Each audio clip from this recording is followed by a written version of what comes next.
স্বরাষ্ট্র দপ্তর বাংলাদেশে অনুপ্রবেশকারীদের ভারতে প্রবেশে নিষেধাজ্ঞা দিতে ব্যর্থ, কেন্দ্রকে কড়া আক্রমণ ফিরহাদের। এদিকে কলকাতায় ধরা পড়েছেন বিএনপি নেতা, যদিও এই ব্যাপারে কোনো মন্তব্য করবেন না বলে স্পষ্ট জানিয়ে দিয়েছেন মেয়র ফিরহাদ হাকিম। বাংলাদেশি রোগীদের চিকিৎসা করবেন না বলে জানিয়ে দিয়েছেন বিশিষ্ট চিকিৎসক, যদিও এর সাথে মোটেই একমত হতে পারবেন না বলে স্পষ্ট জানিয়েছেন বিধায়ক তথা মেয়র ফিরহাদ। রোহিঙ্গা নিয়ে এদিন মন্ত্রী বলেন, বাংলাদেশে রোহিঙ্গা থাকলেও বাংলায় কোনো রোহিঙ্গা নেই। একই সঙ্গে বাংলাদেশের অনুপ্রবেশকারীদের বাংলায় প্রবেশ করা নিয়ে যাবতীয় সিদ্ধান্ত কেন্দ্র নেবে বলেও জানিয়ে দিয়েছেন তিনি। কেন্দ্রীয় সরকারের সঙ্গে জোটবদ্ধ হয়ে পরিস্থিতি মোকাবিলার ডাক দিয়েছেন বাংলার মুখ্যমন্ত্রী। সেই কথাতেই স্বাগত জানিয়েছেন মেয়র। এদিন ডেঙ্গু ম্যালেরিয়া নিয়ে মানুষকে আরও সচেতন থাকার পরামর্শ দেন মেয়র ফিরহাদ হাকিম। শিক্ষা ব্যবস্থাকে ঢেলে সাজাতে বিশেষ পদক্ষেপ নেওয়া হবে বলেও এদিন আশ্বস্ত করেন কলকাতা পৌর নিগমের মেয়র। চিকিৎসা কেন্দ্রে চিকিৎসা বন্ধ করে দেওয়া হচ্ছে, আমাদের হসপিটালেরও বলে দেওয়া হচ্ছে যে তাদের চিকিৎসা করা হবে। এরকম কোনো খবর আমার কাছে অন্তত নেই। আমিও হসপিটালের সাথে রেগুলার যোগাযোগ আছে, এরকম কোনো নেই। যদি তারা অথরাইজভাবে আসেন, যদি তাদের সেন্ট্রাল গভর্নমেন্ট ভিসা দেন, তাহলে তারা এসে চিকিৎসা করাতেই পারেন। এরকম আমার কাছে কোনো খবর নেই যে চিকিৎসা আমাদের এখানে শহরে বন্ধ করে দেওয়া হয়েছে। তারা যদি আসেন অথরাইজ, এখন আমরা যা জানি যে সেটা হচ্ছে যে বাংলাদেশে একটা অরাজকতা চলছে, একটা চারিদিকে একটা বিচ্ছিরি অবস্থা চলছে, সেই জন্য হয়তো আসছেন না। কিন্তু কেউ এসেছেন অথরাইজভাবে এবং তিনি চিকিৎসা পাননি, এরকম কোনো রিপোর্ট আমাদের নেই।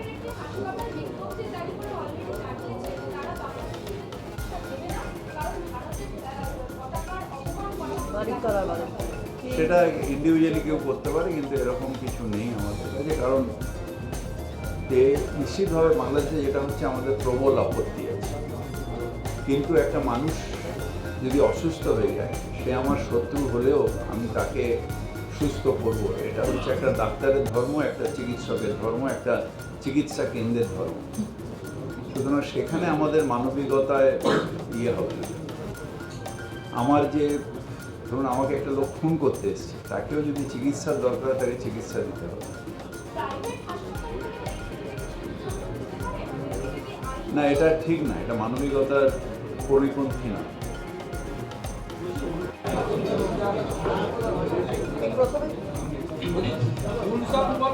ভোটের জন্য বাংলাদেশিদের বসিয়ে দেওয়া হচ্ছে বলে অভিযোগ করেছে বিজেপি। আসলে সমস্যা হচ্ছে যে এদের পায়ের তলায় মাটি নেই। আমাদের এরকম কোনো বাংলায় আমাদের দরকার হয় না যে ভোটের জন্য বাংলাদেশিকে বসাতে হবে। 2 নম্বর হচ্ছে যে ক্রস বর্ডার করে যদি আসে, সেটা বিএসএফ এর দায়িত্ব। যেটা অমিত শাহ, তাহলে কি অকম্য? অমিত শাহ তার ডিপার্টমেন্ট চালাতে পারছেন না, তাহলে তার তো রেজিগনেশন দেওয়া উচিত যে বিএসএফ কাজ করছে না, সবাইকে বাংলাদেশিকে ঢুকিয়ে দিচ্ছে। বাংলায় দরকার হয় না, কোনো কলোনিতেই আমরা কাউকে ঢোকাই না, কাউকে বসাই না।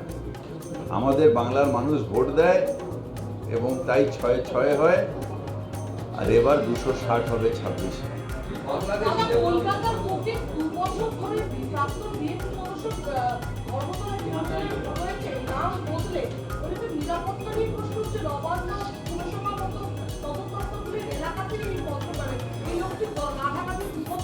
কে?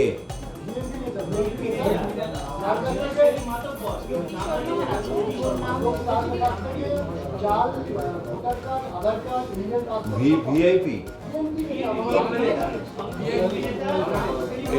এটা আমি জানি না, কারণ এটা আমার জানা নেই। এটা পুলিশ দেখছে, এটা তো আমার কর্পোরেশনের কেস না। তো এটা আমি জানি না, তো এটা তো সেই হোটেলের সামনে কি ঝাড়ু দেওয়া হয়নি, সেটা বলতে পারে। সেটা তো পুলিশ বলতে পারবে, আমি কি করে বলবো? বিএসএফ অনুপ্রবেশ যদি হয়ে থাকে, সেটা বিএসএফ এর দায়িত্ব, সেটা কেন্দ্রীয় সরকারের দায়িত্ব। কারণ বর্ডার কেন্দ্রীয় সরকারের, বর্ডারের এখন যা হয়ে গেছে 50 মিটারের মধ্যে কোনো আমাদের 50 কিলোমিটারের মধ্যে আমাদের ওদের সব দায়িত্ব।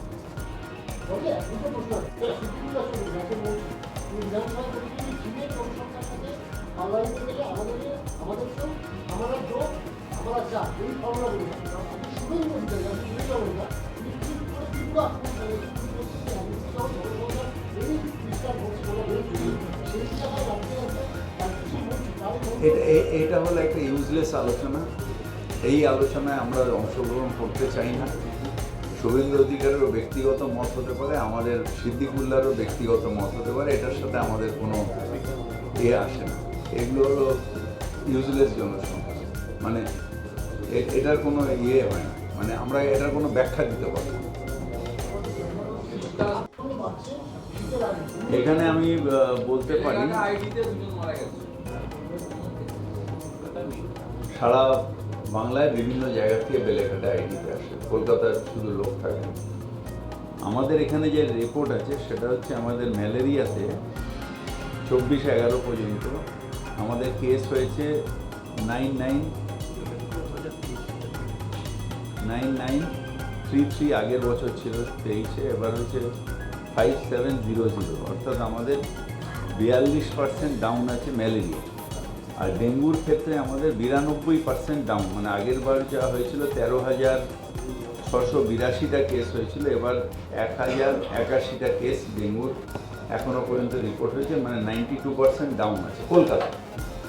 এবার নিশ্চিতভাবে কলকাতা তো সারা ভারতবর্ষ থেকেই মানুষ আসে চিকিৎসার জন্য, কোথায় কী হচ্ছে এটা আমার জানা নেই।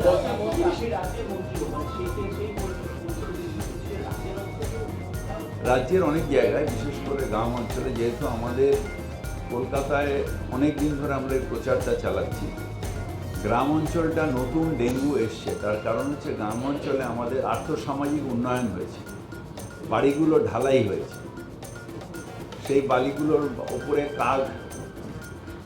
আমাদের কলকাতায় এখনো সচেতনতা বেড়েছে বলে 92% ডাউন হয়েছে, যেখানে আমরা সবাই কলকাতায় যারা থাকি বেশিরভাগই মানুষ আমরা ছাদে উঠে একবার দেখে নিই। আমারও পুরনো বাড়ির ছাদে রবিবার সকালে একবার ঘুরি আমি, যে ওখানে পাশাপাশি কোথাও ভাঁড় পড়ে আছে কি না, কোথাও দইয়ের হাঁড়ি পড়ে আছে কি না, টবের মধ্যে জলটা রয়েছে কি না, এটা দেখি আমি। কিন্তু গ্রাম অঞ্চলে এখনও সেই হ্যাবিটটা হয়নি, ঢালাই করে যত ছাদে যাওয়ারই সিঁড়িটা করেনি, একতলা বাড়ি ঢালাই করেনি। সেখানে এবছরটা একটু বেশি হয়েছে। আমরা আশা করছি যে আমাদের কাছে আমরা অনেকগুলো তথ্য দিয়েছি, পঞ্চায়েত মিনিস্ট্রিকেও দিয়েছি, আবার আরবান মিনিস্ট্রিকেও দিয়েছি, আমাদের কলকাতা কর্পোরেশনের যে ডেঙ্গু নিয়ে আমরা কী কী করি, এটা ওরা করছে, এবং এটা যদি সাকসেসফুলি করে আগামী বছর হয়তো কমে যাবে। নিশ্চিতভাবে ওয়েদারে আমাদের এই সময় হঠাৎ করে যে একটা ডিপ্রেশন তৈরি হয়েছে, এটা একদম অ্যাবনর্মাল, এবং ডিপ্রেশন তৈরি হওয়ার পরে সেটা রিচ করতে এত টাইম লাগে, ডিপ্রেশনটা সাগরের মধ্যে ঘুরে বেড়াচ্ছে, এটা দানার ক্ষেত্রেও দেখা গেছে। সুতরাং এটা নর্মাল নয়। সুতরাং আমাদের তো একটা গ্লোবাল ওয়ার্মিং বা গ্লোবাল ওয়েদার চেঞ্জ এমনভাবে হচ্ছে যেখানে এগুলো হচ্ছে। আর আমাদের দুর্ভাগ্য হচ্ছে যে আমরা ইকুয়েটারের কাছাকাছি থাকি, সেই জন্য আমাদের এখানে রিপ্রোডাক্টিভিটিটা খুব বেশি। আমাদের এই উষ্ণ গরম এতে রোগও বেশি হয়, মানে যে কোনো ইয়েতে এটা রিপ্রোডাক্টিভিটিটা বেশি হয়, সেই জন্যে আমাদের এই সব রোগ টোগ এগুলো এই সময় এই জায়গাটা বেশি, এখান থেকে নিয়ে আফ্রিকা পৌঁছতে হবে।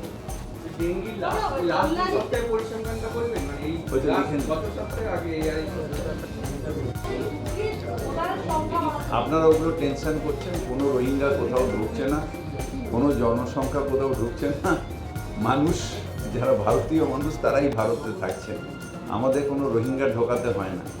এটা হচ্ছে একটা কমিউনাল ইস্যু, রোহিঙ্গা করে একটা কমিউনাল ডিভিশন করার চেষ্টা করছে, মানুষকে বিভ্রান্ত করার চেষ্টা করছে। এখানে কোনো রোহিঙ্গা বলে কিছু নেই। আর রোহিঙ্গা যারা বাংলাদেশে আছে আমি যতদূর জানি, তারা সবাই যে টেরোরিস্ট তা নয়, তারাও অত্যাচারিত বার্মায়। তার মধ্যে কিছু মানুষ নিশ্চিতভাবে হয়তো আর্মস হাতে নিয়েছে, কিন্তু তার মানে একটা সেক্টকে পুরোপুরি আপনি টেরোরিস্ট বলে দেবেন এটাও ঠিক নয়। কিন্তু আমাদের এখানে কোনো রোহিঙ্গা নেই।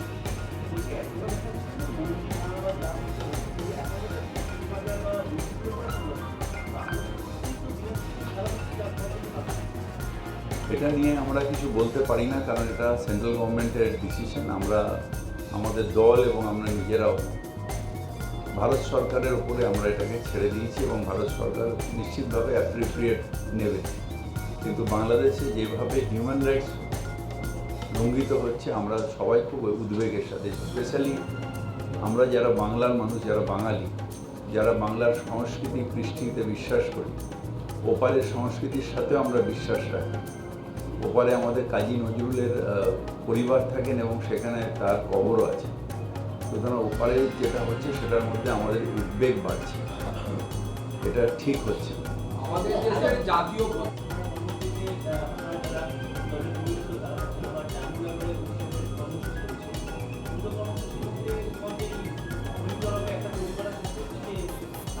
না, আমাদের কোনো নবীন প্রবীণের ব্যাপার নেই। এখানে অনেক নবীন আছে, ওখানে অনেক প্রবীণ আছে।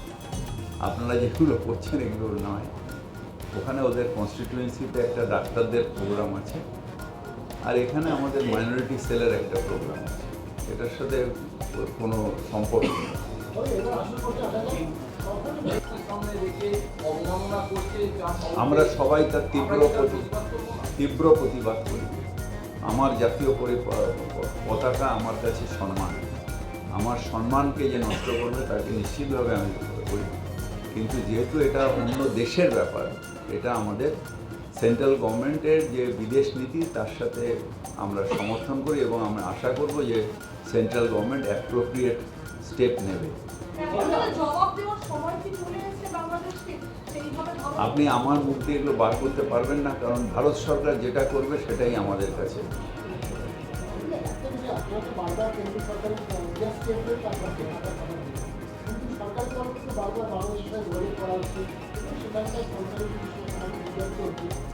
আপনি খালি সংখ্যালঘু বলছেন কেন? ওখানে সংখ্যালঘু গুরু যারা ওখানকার তাদের হত্যা হয়নি? আমাদের ফিল্ম পার্সোনালিটির হত্যা হয়নি? ডাইরেক্টরের হত্যা হয়নি? সুতরাং ওখানে মানুষের হত্যা হচ্ছে, সংখ্যালঘু মানুষের হত্যা হচ্ছে, সংখ্যাগুরু মানুষের ওখানকার হত্যা হচ্ছে।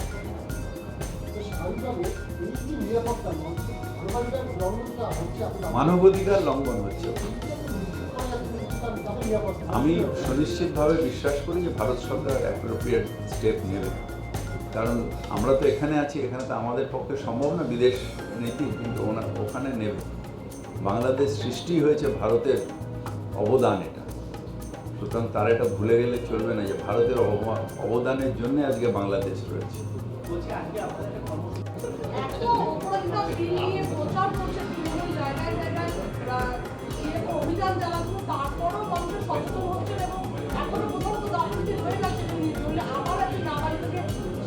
গাফিলতি কিছু নেই, কিছু ক্রিমিনাল, কিছু মানসিক বিকৃতি মানুষ সমাজে এখন তারা অ্যাক্টিভ হয়ে গেছে। এটা সামাজিকভাবে আমাদের দেখতে হবে যে এরকম মানুষ যাতে সমাজে ঠাঁই না হয়। তার কারণ এইগুলো বাংলার যে আমাদের সমাজ, বাংলার যে আমাদের কালচার, তার সাথে এটা ঠিক নয়। এটা বাংলায় আমরা সহ্য করতে পারি না, এবং যারা এটা করছে এটা একটা অন্যায়। এবং আমাদের যখন অপরাজিতা বিলটা আসবে, যখন আমাদের রাষ্ট্রপতি ম্যাডাম যখন এটা সই করবেন, তারপরে একটা দৃষ্টান্তমূলক শাস্তি আমরা দিতে পারবো। এখনও হচ্ছে, কিন্তু এখন শাস্তিটা অনেক ডিলেড হয়ে যাচ্ছে। তো না, এখনকার যে বিলটা এসছে, যে নতুন যে বিলটা যেটা এসছে আমাদের কি বেদিকা, যেটা পার্লামেন্টে আইপিসির বদলে যেটা হলো ন্যায় সংবিধান, সেটারও বিচার প্রক্রিয়া হচ্ছে, কিন্তু সেটা অনেকটা ডিলেড হবে। এই বিলটা আসলে অনেক তাড়াতাড়ি বিচার প্রক্রিয়া হবে, এবং সাথে সাথে যদি justice delayed is justice denied. সুতরাং বিচার প্রক্রিয়া করে যারা ক্রিমিনাল তাদের একটা দৃষ্টান্তমূলক শাস্তি না দিলে এই ক্রিমিনালরা ভয় পাবে। আমরা দেখছি যে যাতে ওটা রেন্টের প্রপার্টি বলে করা যাচ্ছে না। আমরা যেখানে আমাদের প্রপার্টি আছে সেখানে আমরা স্কুলগুলোকে ঢেলে সাজাচ্ছি এবং একটা একটা করে করছি। এবং কালকে যে স্কুলটা হয়েছে সেটা আমি অত্যন্ত আনন্দিত যে এরকম একটা স্কুলও তৈরি করেছে, যেখানে সবকটা ক্লাসরুমে ক্লাসরুম আছে, সবকটা ক্লাসরুমে এয়ার কন্ডিশন আছে, ওপরে একটা লাইব্রেরি হয়েছে, যে লাইব্রেরিটা দেখার মতো।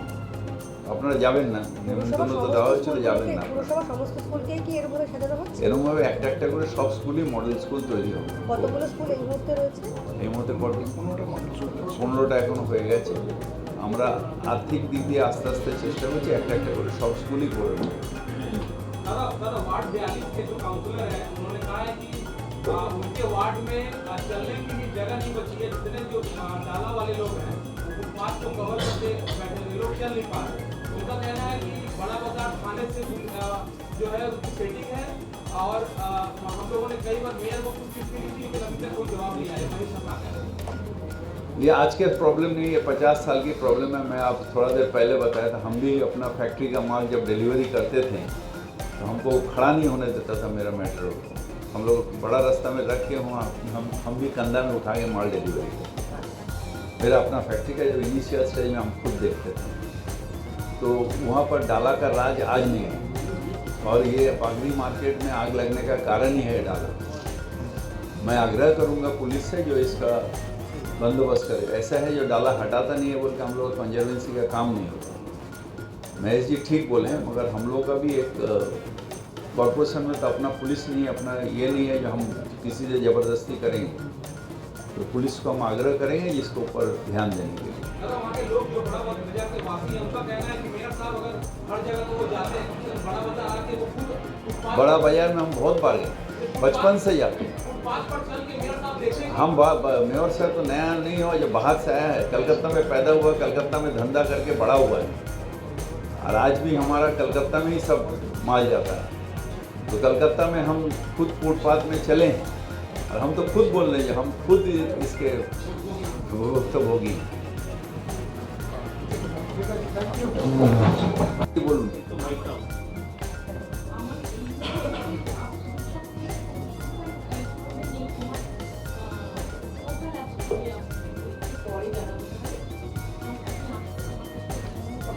আপনি বললেন যে গ্রামাঞ্চলে ঢালাই হয়ে উপরে বাড়িগুলো, ওখানে তো ঢালাইয়ের জন্য ওখানে তো মানে পুরো ভাঁড় বা টপ ফপ ওখানে নেই, জমে থাকবে জল। কেন দমে দেবে না? ওখানে কাক নেই, এখানে কাক আছে। কাক কাক যে ভাঁড় নিয়ে আসে, মুখে করে ভাঁড় নিয়ে আসে, সেটা নিয়ে আসে না। এখানে যেরকম হয় যে বাড়ির উপরে ভাঁড় পড়ে থাকে, দেখেছেন? কাক মুখে করে ভাঁড় নিয়ে আসে, দইয়ের ভাঁড়, মিষ্টির ভাঁড়। ওখানেও তো নিয়ে, ওখানে তো কাক আছে। ওখানে তো অন্য জায়গায় টপ থাকতে পারে, সেই টপের মধ্যে জায়গা কাক নাই শহরে।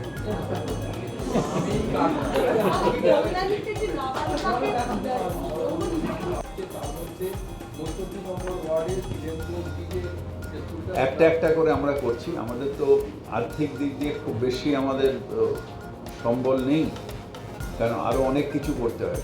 সুতরাং আমরা একটা একটা করে স্কুল করছি। কালকেও একটা মডেল স্কুল হয়েছে, এর আগেও কতগুলো হয়েছে। যে স্কুলটা যে কোনো প্রাইভেট স্কুলকে হার মানাবে, যেভাবে আমরা স্কুলগুলো করছি, সেটা আপনারা লিখবেন না, যেহেতু টিআরপি পাবেন না। কিন্তু আমরা যে স্কুলগুলো করছি সেগুলো দেখার পরে অন্য জায়গার প্রাইভেট স্কুল লজ্জা পাবে যে কি দারুণ স্কুল। 48 নম্বর ওয়ার্ডের কাউন্সিলর তিনি বলছেন ওনার ওয়ার্ডে একটাই স্কুল, সেখানে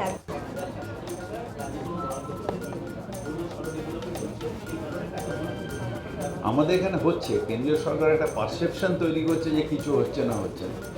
আমাদের এখানে সবকটা ডিপার্টমেন্টই অত্যন্ত অ্যাক্টিভলি কাজ করছে, ভালো কাজ করছে, এবং তার রিপোর্ট ওয়েবসাইটে সব জায়গায় আছে। এই যে ওরা বলে না যে রিপোর্টে ভুল, রিপোর্ট দেয়নি, ইউসি দেয়নি, সবকটা ওয়েবসাইটে আছে। সুতরাং ওয়েবসাইটে যখন যদি থাকে তার কাছে কেন নেই? কলকাতা পুরসভার বেশ কিছু জায়গা